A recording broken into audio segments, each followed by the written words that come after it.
Salam, hər vaxtınız xeyir olsun. Bugün növbəti bir test nümunələri ilə qarşınızdayıq. Gəlin birinci sualla başlayaq. Birinci sualda deyir ki, SO2 molekulunda hansı orbitalların qapanmasından yaranmış kimyəvi rabitə var? SO2 bu şəkildə yazırıq. Deməli, təbii ki, PP rabitəsi var öz yerində. Çünki P rabitə əmələ gəlib. Yəni ki, bunu PP əmələ gətirir. Amma gəlin bir dənə kükürdür, 16-dır yaxı. 16-nı əgər açsaq elektron formulunu son təbəqə lazımdır bizə bu arada. 3s2, 3p4. Əgər biz bunu həyəcanlandırsaq, avtomatik 3p3, 3d1-ə keçir. Yəni tək elektron buradan da olur. Və fikir versəniz, kükürd sp2 hibridləşmə halındadır. Bu s, bu da p. Bunun bir s-i, 2p-sini götürür. İndi maksimum həyəcanlandırsaq əslində bu olur 3s1, 3d, amma maksimum həyəcanlanma getmir. Çünki burada 4 valentlidir. Ona görə 4 tək elektron olmalıdır. Orada 6 valentli olanda maksimum həyəcanlandırmaq lazımdır. 3s2. Deməli, 3s2-dəki elektronun biri ilə s-lə p-nin 2 dənə p-si birləşir, verir sp2, sp2. Deməli, sp2, sp2 elektronlarımız var. Əla. O zaman bu kükürdün burası da sp2-dir, bu hissəsi də sp2-dir. Yəni sp2 var. Oksigenə də baxsaq, oksigen özü deməli p elektronları var da. Oksigeni biz açanda 8-dir. Elə 1s2, 2s2, 2s2, 2p deməli 8 olması üçün 4 olmalıdır. Yəni onun da p elektronları var 2 ədəd. İndi əgər fikir versəniz, p elektronu, burada p elektronu ilə yaradıb oksigen. Deməli, sp2 ilə p var. Əla. sp2p var. sp2p var, götürürük. İndi bir dənə kükürdün p-si qalıb, axı p3 idi. p3-ün ikisini sp2-yə getdi. Bir dənə p qalıb orada. Baxın, o p elektronu gedir p rabitəni əmələ gətirir. Oksigenin p-si ilə. Deməli, p-də var. Bəs digər rabitəni əmələ gətirib. Kükürdün artıq p elektronu yoxdur. Digər p rabitəni əmələ gətirən kükürdün d elektronunda olan, yəni d orbitalında olan elektrondur. Deməli, bu hissə kükürd üçün nədir? D elektronudur. O zaman oksigendə p-dir. Yəni, burada əslində p, d ilə yaranan rabitə də var. Ona görə 2, 5 olmayacaq cavab. 2, 5, 3 olacaq. Yəni, biz hibridləşmədə nəzərə almalıyıq bunu ki, kükürd həyəcanlanır və kükürd həyəcanlanan zaman onun elektron biri D-yə keçir. Digər 3p elektronu ikisi hibridləşir, biri sərbəst qalır. Yalnız o biri rabitə əmələ gətirə bilər. Deməli, digər p rabitəni əmələ gətirən kükürdün D elektronudur. Ona görə PD-ni də götürmüş oluruq. Düzgün cavab olur C variantı. İkinci sual. Deyir ki, birləşmədə kovalent rabitənin sayı A, ion rabitənin sayı B olarsa, A-nı B-yə bölək. Kovalenti ilə bir iona bölürük. Olsun, gəlin baxaq. Ümumi rabitə sayını necə tapırdıq? Oksigendən 3-ü 4-ə vururuq. Oksigenin sayı 12 elir və onu da oksigenin valentlinə vursaq, 3, 4 üçün 12, 12 2 da 24. Bizim 24 ümumi rabitəmiz var. Bəs neçəsi iondur? Bu zaman metalın indeksini metalın valentliyinə vuruq. 3, 2-nin 6. Deməli, 6 ionumuz var. Ümumi rabitə sayımız 24-dür. 6-nı çıxaq, qalır neçə? 18. 18 kovalentimiz var. İndi bizə nə deyir ki? Bizə deyir, ion rabitənin sayı B olarsa, A-nı B-yə bölün. 24-dən 6 çıxanda 18 mi qalır? Bircə dəqiqə, bəli, 18 qalır. 2, 3-ün 6-da kovalent rabitədir. Daha doğrusu ion rabitədir. 18-i biz bölsək 6-ya, cavab 3 edəcək. Görüm, haradasa yanlışlıq eləmirəmsə, deməli, cavabda düzgün variant yoxdur. Alüminium 2SO4, 3, 2-nin 6, bəli, 6 ion rabitəmiz var. Kovalent rabitəmizin sayı 3, 4-ün 12, 24. 24-dən 6-nı çıxıram 18. 18-i 6-ya bölürəm, cavab 3 olmalıdır. Yəqin ki, 2-nin yerində burada cavab 3 olmalıdır. A-nı B-yə bölməyimizi istəyir də, çıxmamızı da istəmir ki, 18-dən 6 çıxıb 12 verək. Bölməyimizi istəyir, bəli. Ona görə yəqin ki, burada düzgün cavab 3 olmalıdır. Qeyd olunmuyub. Üçüncü sual. Deməli, qaz mayaya çevrilir və deyir nə doğrudur? Sıxlıq azalır. Sıxlıq azalırmı? Xeyr, sıxlıq artır. Çünki mayədə sıxlıq daha böyük olur. Nisbi molekul kütlə azalır, dəxlisi yoxdur, sadəcə aqreqat halı dəyişir. Molekullar arası məsafə artır. Məsafə artırmaq xeyr. Qazlarda molekullar arası məsafə daha böyükdür. Atomların sayı azalır, nə əlaqə? Sadəcə aqreqat halını dəyişirik. Cazibə artır, bəli. Qazdan mayəyə keçəndə molekullar arası cazibə artır. Gəldik 4-cü suala. Deyir, hansı reaksiya gedir? Baxırıq ki, karbon deməli, karbonun oksidi, silisium oksidi çıxarması və yaxud da ki, turşunun çıxarması. Burada diqqətli olaq. Silisium oksidin turşusu karbonatı çıxara bilmir. Mümkün deyil. Yəni 4 getmir. Amma silisium oksidin, yəni turşu yox, silisium oksid özü oksid daha qüvvətlidir deyə gedir CO2-ni çıxarır. İkinci reaksiya gedəcək. Üçüncü reaksiya da gedəcək. Niyə? Çünki bu turşudur. Fikir verin. Turşu turşunu çıxardır. Oksid oksidi çıxartmır. Ona görə üçüncüdə gedəcək. Elə bil 1-2 yerlər dəyişib bircə dəqiqə. Bu olmalıydı. Yəqin ki, düzəlişdə 1, 2, 3 olmalı. Fərqi nədir belə baxanda? Zaten yenə cavabı 2-3 olacaq. Amma oksid oksidi çıxara bilmir. Ümumiləşdirsək, karbon turşusu silikat turşusunu çıxardır. Amma karbon turşusunun oksidi silisiumun oksidini çıxara bilmir. Ona görə gedən reaksiyalar olacaq 2, 3. D variantı.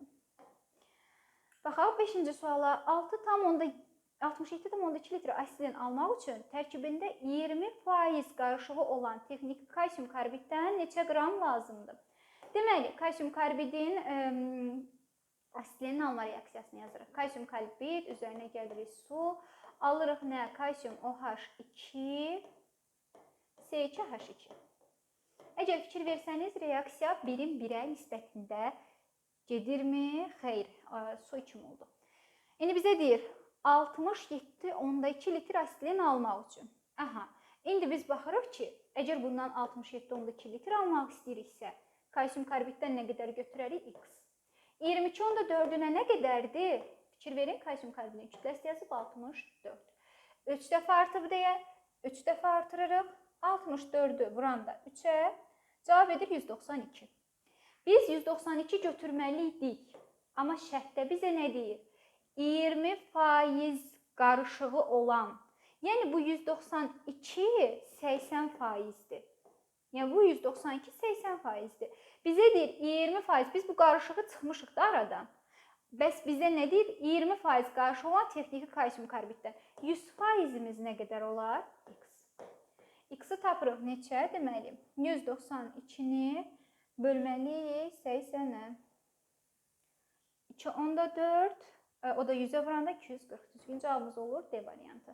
Yenə deyirəm, aldığımız məhsul, yəni bizim əlimizdə 192 qram kalsium karbid qalıb ki, biz asitilini 67,2 almışıq. Amma lap əvvəl 20% qarışıq olub. Deməli, bu 192 80%-dir. Qarışıq olan hissə çıxandan sonra ortaya gələn, ərsəyə gələn bir kütlədir. O zaman 192 80%-dirsə, görək bəs bu qarışıqla bir yerdə nə qədərdir? Çünki bizə deyir, texniki kalsium karbiddən neçə qram götürməliyik? Cavab olacaq D variantı. 6-cı sual.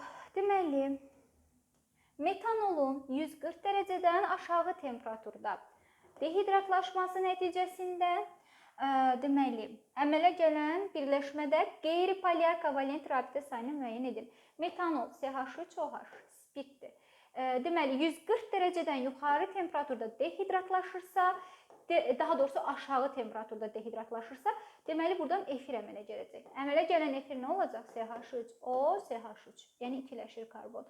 O zaman bizə deyir, qeyri-polyar kovalent rabitə müxtəlif qeyri-metallar arasında rabitədir ki, o da yoxdur. Karbon-oksigen polyardır, karbon-oksigen polyardır. Ona görə düzgün cavab olacaq 0. 7-ci suala baxaq. Deməli, 7-ci sual. 21%li nitrat turşusu su ilə 2-nin 1-ə nisbətində qarışdırılarsa neçə faizli nitrat turşusu alınar? Baxın, 21%li nitrat turşusu. Omega 1-imiz hazır, 21. M1-imizin kütlə nisbəti hazır, 1. M2-mizin 2 olduğunu biləndən sonra bizə deyir, su Sudakı suyun omegası nə olur müəllimlər? 0 olur. Deməli omega 2-miz də 0-dır. Omega sonumuzu istəyir də bizdən, eləmi? Bəli. O zaman gəlin tapaq. M1 omega 1, 1 vurulsun 21, üzərinə gəlsin M2 omega 2, M2-miz 2-dir, omega 2-miz isə 0. 2-ni 0-a vuranda 0-lanacaq. Bölünsün M1-lə M2-nin cəmi. M1-imiz 1, M2-miz 2, cəmləsək 3. 21-i 3-ə böləndə cavab edəcək 7. Düzgün cavab olacaq A variantı. Sonra 8-ci sual.